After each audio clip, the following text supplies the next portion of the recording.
احد کے میدان میں جو صحابہ کا کردار ہے میں بتاؤں، ایک سے ایک کردار تحفظ ناموس رسالت کے لیے. صرف اگر کوئی جنگ احد کی پوری تاریخ پڑھ لے میں سمجھتا ہوں وہ بزدل نہیں ہو سکتا، اور بزدل آدمی کو یہ باتیں سننا بھی نہیں چاہیے اور ایسے بیانات میں بیٹھنا بھی نہیں چاہیے. ہاں، جس کے اندر ایمان کا ذرہ بھی باقی ہے وہ میرے مصطفیٰ کے لیے اپنی جان حاضر رکھے. بدر کے میدان کے بعد احد کا جو میدان ہے یہ تاریخی ہے اور بہت سخت آزمائش ہے صحابہ کے لیے. اب تو تعداد 1000 کے برابر تھی، 1000 کے برابر تعداد تھی مسلمانوں کی، اور ان کی بہت زیادہ تھی. لیکن ہوا کیا یہاں پہ؟ معاملہ پلٹ گیا تھا. جو مسلمانوں کو اللہ نے فتح عطا کی تھی وہ حضور پاک صلی اللہ تعالی علیہ وسلم کی ایک بات جس کا صحابہ نے انتظار نہیں کیا، جس کی پاداش میں جیتی ہوئی جنگ شکست میں بدل گئی. میں آپ کو بتاتا ہوں کہ حضور پاک صلی اللہ تعالی علیہ وسلم کی ہر بات کا کتنا لحاظ کرنا ضروری ہے امت کو. میدان احد کیسا ہے اس کا لوکیشن میں آپ کو بتاؤں.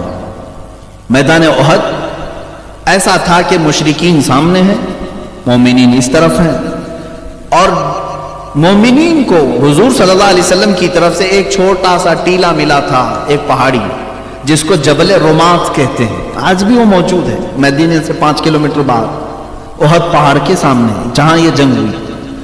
لوکیشن کے اعتبار سے حضور پاک صلی اللہ علیہ وسلم نے سب سے بہتر لوکیشن منتخب کیا تھا، کیونکہ پہاڑ کی اونچائی پر 50 تیر انداز صحابہ کو کھڑا کیا.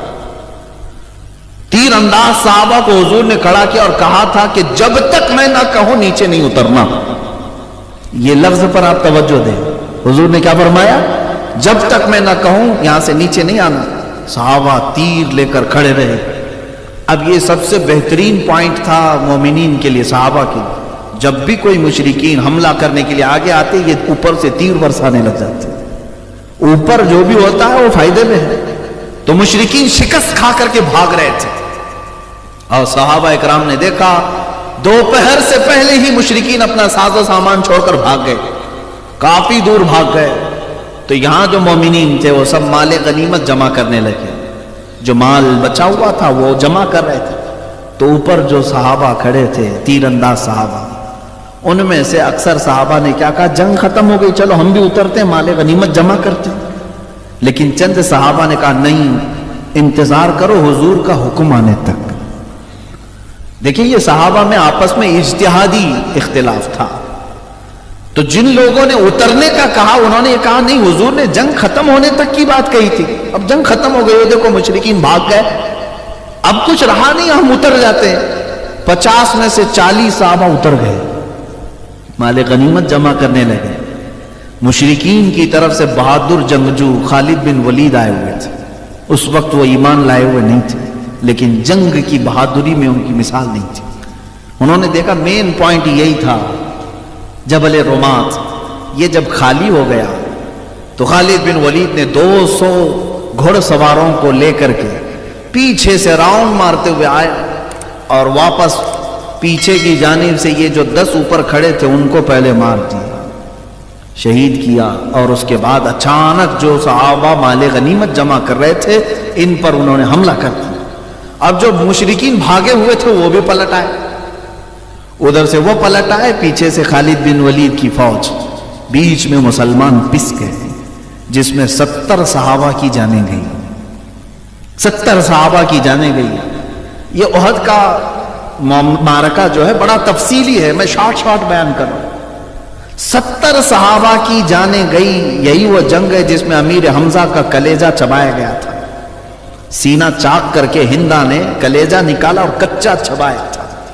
یہی وہ جنگ ہے جس میں حضرت عبداللہ بن جہش صحابی رسول ہیں جن کی انگلیاں پوری کاٹی گئی، ہونٹ کاٹے گئے، ناک کاٹی گئی، کان کاٹے گئے، دانت توڑے گئے، ایک ایک ٹکڑا کر کے سوئی سے ہار بنایا گیا، پیرو کر کے ایک رسی میں ڈال کر کے ہار بنایا گیا ان کے ٹکڑوں کا.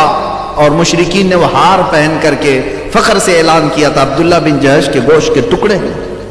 صحابہ کے ساتھ یہ معاملہ ہوا احد کے میدان.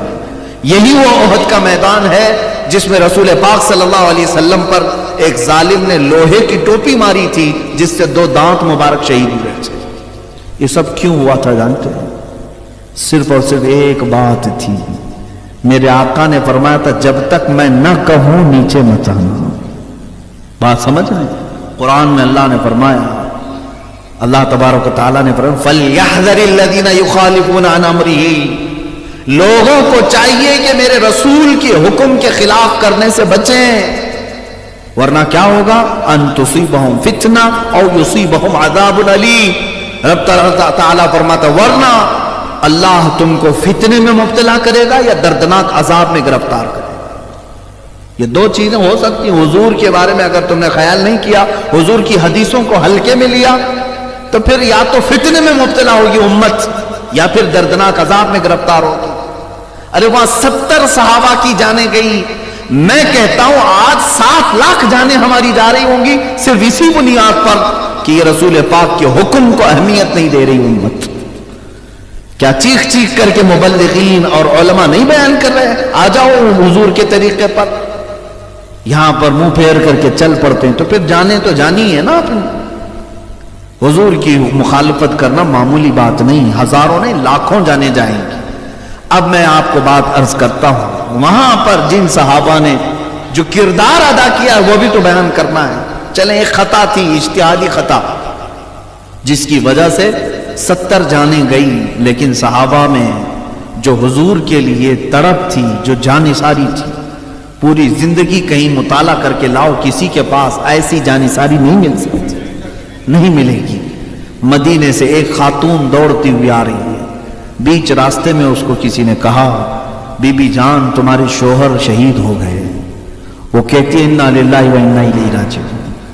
آگے بڑھی، کسی نے پھر بیچ راستے میں اس خاتون سے کہا تیرے بھائی کا انتقال ہو گیا احد کے میدان میں. وہ انا للہ پڑھی آگے بڑھ گئی. کسی نے بیچ میں پھر کہا کہ تیرے باپ اور بیٹے بھی شہید ہو گئے. عورت کے 4 ہی تو رشتے ہیں اہم، باپ ہے، بیٹا ہے، بھائی ہے اور شوہر ہے. اور اس خاتون کے 4تھے آدمی نے جب یہ خبر دی کہ تیرے بھائی کا بھی انتقال ہوا، تیرے باپ کا بھی، وہ جھلا کر کے کہتی ہے اے آنے والوں سب میرے رشتہ داروں کی موت کی خبر دے رہے ہو، ذرا یہ تو بتاؤ محمد رسول اللہ سلامت ہے یا نہیں؟ میرے آقا صلی اللہ تعالی علیہ وسلم کی زندگی کی خبر کیوں نہیں دیتا؟ اللہ اکبر، اپنوں کی کوئی پرواہ نہیں تھی. اور جس آنے والے نے یہ کہا نہیں میرے آقا سلامت ہیں، تو وہ کھل کر کے کہتی ہے